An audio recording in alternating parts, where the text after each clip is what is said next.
కాదు, 43,000 కోట్ల ఆస్తులు పోగైనవి అని అఫిడవిట్ వేశారు. అప్పుడు సుప్రీంకోర్టు ఒక తీవ్రమైన వ్యాఖ్యలు కూడా చేసింది. ఏమని?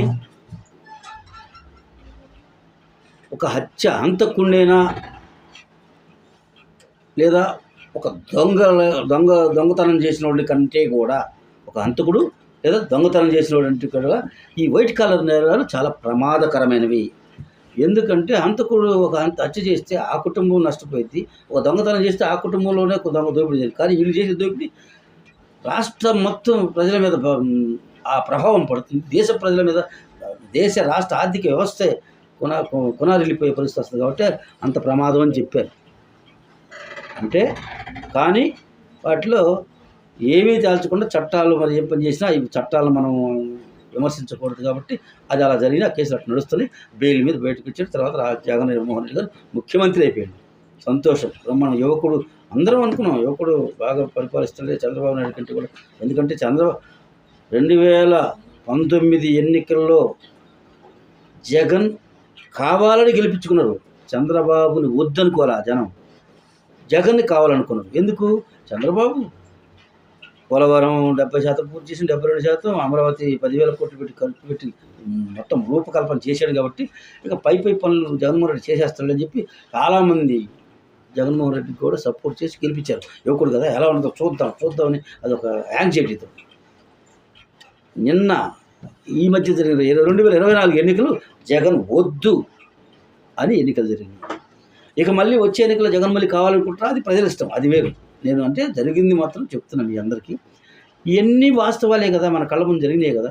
ఆ తర్వాత కూడా ఈ మధ్య కాలంలో ఎన్నికల ముందు నుంచి, అప్పుడు ఎన్నికల్లో ఆయన జైలుకు పోయినప్పుడు 16 ఏళ్ళు జైలుకు పోయినప్పుడు వాళ్ళ అమ్మగారు విజయలక్ష్మి గారు, షర్మిల గారు, ఆయన ఆపిన పాదయాత్ర షర్మిల గారు నిర్వహించారు. కాబట్టే పార్టీ నిలబడింది. ఎన్నికల్లో రెండోసారి ఆ ఎన్నికల్లో గెలవలేదు. పాదయాత్ర చేసినంత మాత్రమే ముఖ్యమంత్రులు ఎవరు కాలేరు, కారు కూడా ఎవరో చంద్రబాబు నాయుడు అంటారు, అంతకంటే రాజశేఖర రెడ్డి గారు వాళ్ళిద్దరికే చెల్లింది. అది మిగతా జగన్మోహన్ రెడ్డి పాదయాత్ర చేసాడు, అవ్వలేదు కదా. అలాగే ఆ తర్వాత ఏమైంది? ఇప్పుడు చెల్లి ఆస్తుల గొడవలతో చెల్లి పక్కకు పోయారు. చిన్నాయన్ని చంపిన దానివల్ల చిన్నమ్మ చిన్న చెల్లి అక్క చెల్లెళ్ళు వాళ్ళు పక్కకు పోయారు. తల్లి గౌరవ అధ్యక్షురాలుగా ఉన్నామని ఆమెను తీసి పక్కకు పెడితే తల్లి లేదు, చెల్లి లేదు. మీ కుటుంబ సభ్యుడు బాలినేని లేడు. నీకు ఆత్మ నీ వ్యాపారాలలో నీ అభివృద్ధిలో పూర్తిగా తనే చూసుకున్న విజయసాయి రెడ్డి గారు కూడా లేడు. ఎందుకు ఇదంతా? ఒకసారి జగన్మోహన్ రెడ్డి గారు కూర్చొని ఆలోచించుకుంటే తత్వం బోధపడుతుంది. అదేం లేదు, నాకు జగన్మోహన్ రెడ్డి గారికి ఒకటేనండి, డబ్బులు. ఇటువంటి ఎన్నికలు 4 అయినా నేను చేయగలను. వీళ్ళందరూ పోయినా కొత్త వాళ్ళు ఎవడో కూడా నాకు అప్పుడు తీసుకుని చూడండి నిలబెట్టిన. అప్పుడు ఎన్టీ రామారావు గారు ఉన్నప్పుడు జనాల్లో ఊరికి ఉట్ట బాధది, ఒక్క నిలబెట్టినా నేను గెలిపిస్తాడు ఎన్టీఆర్ అన్నట్టుగా అనేవాడు ఫస్ట్లో, నేను చిన్నప్పుడు. అట్లా ఆ పరిస్థితులు ఏమి ఉండవు. ఇప్పుడు మారిపోయినాయి.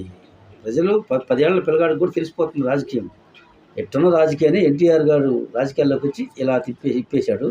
ఆ తర్వాత ఇప్పుడు ఇక రాను కాలమే ప్రజల ముందుకు చేర్చింది. అంతా ఎక్కడెక్కడో విదేశాల్లో కాదు, ప్రపంచంలో ఎక్కడ జరిగేది కూడా మన చేతిలో సెల్ ఫోన్లో ఉంటుంది. కాబట్టి ఇప్పుడు తెలివితేటలు ప్రజలకు పెరిగిపోయినాయి. కాబట్టి గతంలో చెప్పినట్టుగా అబద్ధాలు చెబితే ఇప్పుడు నమ్మరు. కాబట్టి వాస్తవాలను తెలుసుకోమని, ప్రజల మీద కక్ష కట్టకుండా ఇచ్చిన హామీలు అన్నీ నెరవేర్చాం, నవరత్నాలు పూర్తి చేసామంటారు. ఎక్కడ చేశారు? నవరత్నాల్లో ఒక్క రత్నం కూడా పూర్తి ఫుల్ఫిల్ చేయాల. 3,000 పెంచి ఇస్తా ఉంది, 250 పెంచుకుంటూ పోయారు. అది ఫుల్ఫిల్ చేసినట్టు కాదు కదా. అమ్మఒడి అందరికీ ఇస్తా ఉన్నారు, 15,000 ఇస్తా ఉన్నారు. అందరికీ లేదు, ఒకరికే చేశారు. 15,000 కూడా చివరికి 13,000 చేశారు, 2,000 తగ్గించారు. ఇంకా మరి రైతు రుణమాఫీ, రైతు భరోసా మీరే అన్నారు.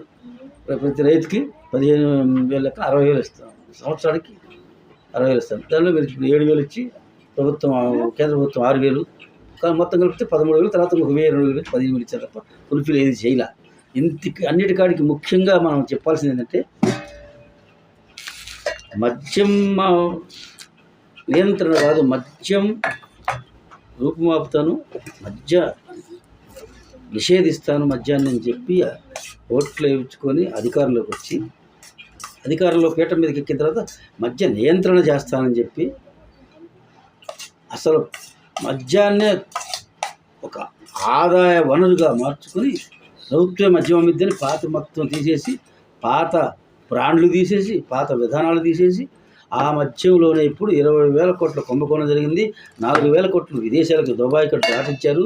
ఈ కసిరెడ్డి రాజశేఖర రెడ్డి, సజ్జల శ్రీధర్ రెడ్డి, విజయసాయి రెడ్డి, అవినాష్ రెడ్డి, ఎవరు చాణక్య అంట, భారతీ సిమెంట్కి సంబంధించిన శాశ్వత డైరెక్టర్, ఆయన పేరు వెంకటప్ప బాలాజీ, వీళ్ళంతా కలిపి 6-7 కూర్చొని మద్యం విధానాలు చేసి ఇవాళ రోజు అది పెద్ద కుంభకోణమై జగన్మోహన్ రెడ్డి దగ్గర కూడా పోయి నేరుగా జగన్మోహన్ రెడ్డి తాగే పరిస్థితులు వచ్చినాయంటే, ఈరోజు వాతావరణం చూస్తుంటే, అరెస్టులు చూస్తుంటే ఈ పరిస్థితులు వచ్చినాయంటే కారణం ఏంటంటే అందులో తప్పు జరిగింది కాబట్టి. లేకపోతే జరగనిదైతే చంద్రబాబు నాయుడు మీద మనం రేపు కేసులు పెట్టి జైల్లో పెడితే బయటికి రాలా. ఇప్పుడు ఆ కేసులు ఏమైంది? అటువంటి ఏం కావు. కానీ తప్పు జరిగితే ఖచ్చితంగా చట్టం చేతులు చాలా పెద్దవి. అవి ఎవరు తప్పు చేసిన వాళ్ళు తప్పించుకోలేరు. అది గుర్తుపెట్టుకొని ఎవరైనా ఇక ముందు రాజకీయ నాయకులు తప్పు చేయకుండా జాగ్రత్తగా ప్రజలను కాపాడితే మీకు మళ్ళీ మరొక అవకాశం ఇస్తారు. తప్పులు చేస్తే మీకు అవకాశాలు ఇవ్వరు. కాబట్టి ఈ విషయాన్ని ప్రజలందరూ తెలుసుకోవాలని, అప్రమత్తంగా ప్రజలు ఉండాలని, అబద్ధాలను అసత్యాలను నమ్మొద్దని తెలియజేసుకుంటూ సెలవు తీసుకుంటాను. జై హింద్.